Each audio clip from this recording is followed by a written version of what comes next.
আসসালামু আলাইকুম। আমি সেকেন্দার। আমার এই যে ফোনটা, আমার এই ফোনটা আমি ৬টা বছর আমি ফোন চালাচ্ছি। Infinix hot 9 play. এই ফোনটা নিয়ে আমার অনেক ফ্রেন্ড আমাকে একটু পচায়। সেটা হচ্ছে মানুষ ফোন তো কিছুদিন ব্যবহার করার পরে তারা বলে তারা চেঞ্জ করে, নতুন নিত্য নতুন কেনে। এই ফোনটা আমার অনেক কষ্ট করে কিনা, যার কারণে এই ফোনটা আমার কাজ করতে গিয়ে বা বাইরে কাজ করতে গিয়ে যে কোনো ভাবেতে এই ফোনটা পড়ে যায়, আঘাত লাগে, এ লাগবেই আমার যে কাজ। আর এখন এই যে ফোনটা এই নিয়ে আমার এই ডিসপ্লেটা লাগালে আমার এই 3বার ডিসপ্লে লাগানো হবে। এই ফোনটার প্রতি যে এত মায়া, আমি এটা চেক করলাম। চেক চেক করে আমি ডিসপ্লে দেখলাম খুব সুন্দরভাবে তো কাজ করছে। এখন এটা ফিটিং দেবো। কথাটা হচ্ছে কি, অরিজিনালের মতন তো আর হয় না।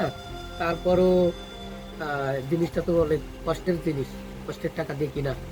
এখন ডিসপ্লের ভিতরে 2 নাম্বার 3 নাম্বার আছে, অনেক রকমের আছে। যারা মোবাইল সার্ভিসিং এর কাজ করে তারা সব থেকে ভালো বোঝে। আর আমি তো আবার নিজের কাজ নিজেই করছি। আমি এই 3টে ব্যবহার করে যা বুঝলাম, ডিসপ্লের ভিতরে অনেক রকমের একই রকমের ডিসপ্লে 2 নাম্বার 3 নাম্বার আছে। এগুলো আসলে না লাগলে আমি বুঝতে পারতাম না যে একই রকমের ডিসপ্লে দোকানদাররা বুঝে না দিলে অনেক সময় ঠক দেয়।